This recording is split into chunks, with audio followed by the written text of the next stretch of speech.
ATN खिलाफत news खबरें आपकी नजरिया हमारा। आदाब नाजरीन, एक बार फिर हाजिर हूँ शाम के इस बुलेटिन में। बड़ी खबर पर नज़र डालते हैं आज की। आपको बता दें कि महाराष्ट्र पुलिस ने अर्नब गोस्वामी को वर्ष 2018 के एक सुसाइड मामले में गिरफ्तार किया था, जिसकी गिरफ्तारी को लेकर केंद्र की मोदी सरकार से लेकर और भारतीय जनता पार्टी और उनके घटक दलों के नेताओं में एक भूचाल सा आ गया था, खलबली सी मच गई थी और इसे लेकर लगातार विरोध प्रदर्शन जारी था। यही नहीं, केंद्र की मोदी सरकार के 22 मंत्रियों ने राष्ट्रपति से मिलकर महाराष्ट्र में राष्ट्रपति शासन लगाने की भी बात की और उसका असर भी देखने को मिला कि न्यायिक संस्थाओं को सरकार कैसे चला रही है, न्यायिक संस्थाओं को सरकार अपने नियंत्रण में कैसे लेती है। इसका नज़ारा भी आज देखने को मिला। सुबह 10:30 बजे अर्नब गोस्वामी को लेकर कोर्ट में बहस शुरू हुई। जमानत के लिए जो याचिका दायर की गई थी उसको लेकर बहस शुरू हुई और जिस तरह से केंद्र की मोदी सरकार ने महाराष्ट्र सरकार पर शिकंजा कसा और अलोकतांत्रिक तरीके से अर्नब गोस्वामी को कोर्ट से जमानत दे दी गई, जेल से बाहर वो आ गया है। तो आपको बता दें कि जिस तरह से देश में लोकतंत्र को पसपा किया जा रहा है, लोकतंत्र की हत्या की जा रही है और जिस तरह से न्यायिक संस्थाओं को अपने कब्जे में लेकर देश की लोकतांत्रिक मूल्यों को धता बताई जा रही है। ये तस्वीरें न सिर्फ अर्नब गोस्वामी की रिहाई को लेकर ही, आपको बता दें कि जब अर्नब गोस्वामी को गिरफ्तार किया गया था तो सत्ता में बैठे वो शीर्ष नेता और मंत्री उस शख्स की वकालत में उतर आए थे, उसके प्रवक्ता के रूप में नजर आए, जिस शख्स की वजह से एक परिवार बर्बाद हो जाता है, किसी का बेटा अपनी जान दे बैठता है और किसी की माँ अपनी जान दे बैठती है और उसका परिवार सड़कों पर दर दर भटकने को मजबूर हो जाता है। लेकिन इन तमाम तस्वीरों के बावजूद केंद्र में बैठी मोदी सरकार को शायद नहीं दिखाई देता है कि सही क्या है और गलत क्या है, सच क्या है और झूठ क्या है। उसे तो सिर्फ सत्ता की रोटियां सेकनी है।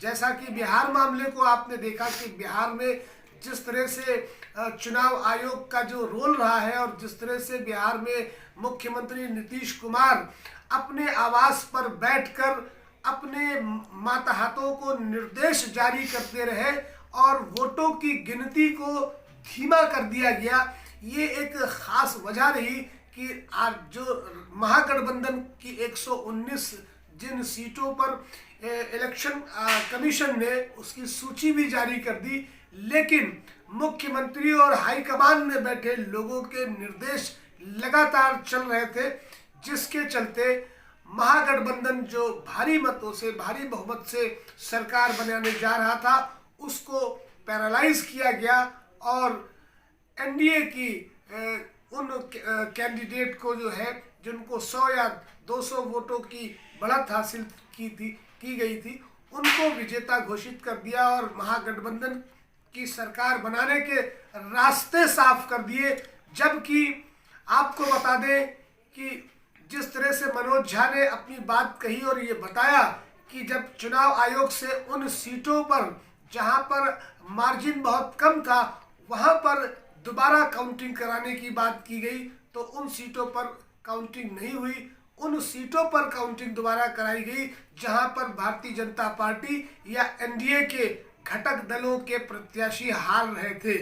और ये साफ हो जाता है कि ईवीएम के साथ छेड़छाड़ का मामला और चुनाव आयोग का जो अपना एक रोल रहा है उस पर लोगों का संदेह करना जायज़ है। और वहीं न्यायिक संस्थाओं की बात करें कि केंद्र की मोदी सरकार के दबाव में महाराष्ट्र सरकार को जिस तरह से दोषी करार दिया गया और जिस तरह से एक ऐसे मुजरिम को जिसकी वजह से एक परिवार बर्बाद हो गया, जेल से बाहर लाने की सारी कवायद की गई और आज वो शख्स जेल से बाहर आ गया, उसे जमानत दे दी गई।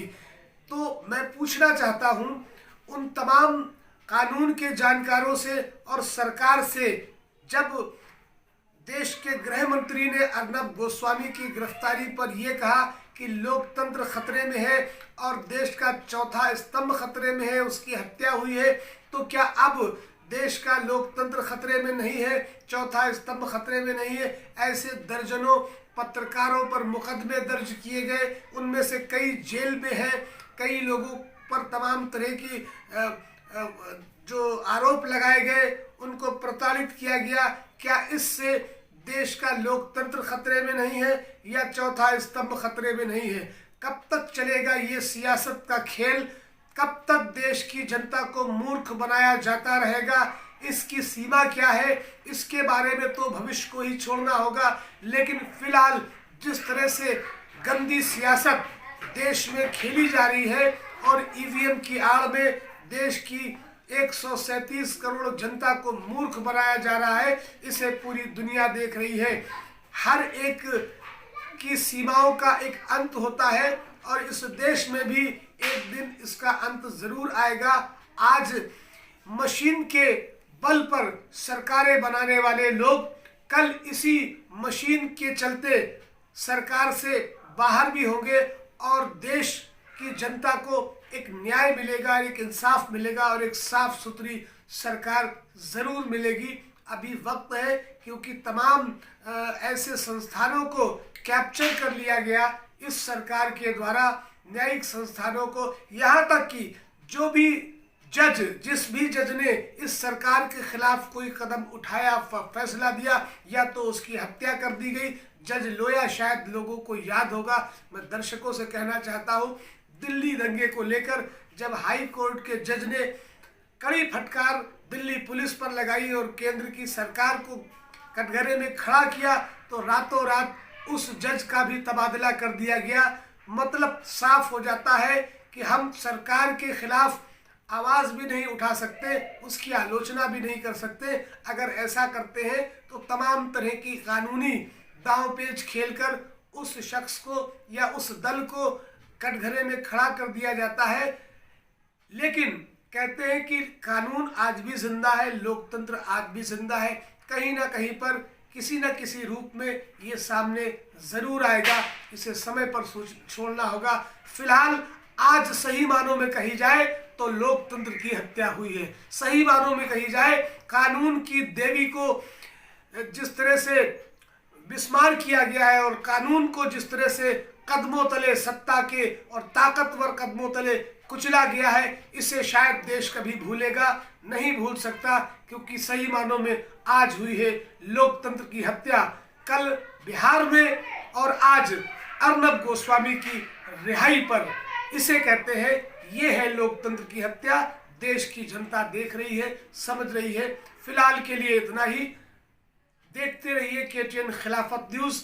चैनल को सब्सक्राइब करें, लाइक और शेयर करें, कमेंट बॉक्स में जाकर हमें अपनी राय दें और बेल आइकन प्रेस करना ना भूलें, ताकि हमारी तमाम हमसे जुड़ी हुई छोटी बड़ी खबरें आप तक पहुंचती रहे। क्योंकि सच के आईने में हम आपको खबर दिखाते हैं, नजरिया आपका होता है और खबरें हमारी होती हैं।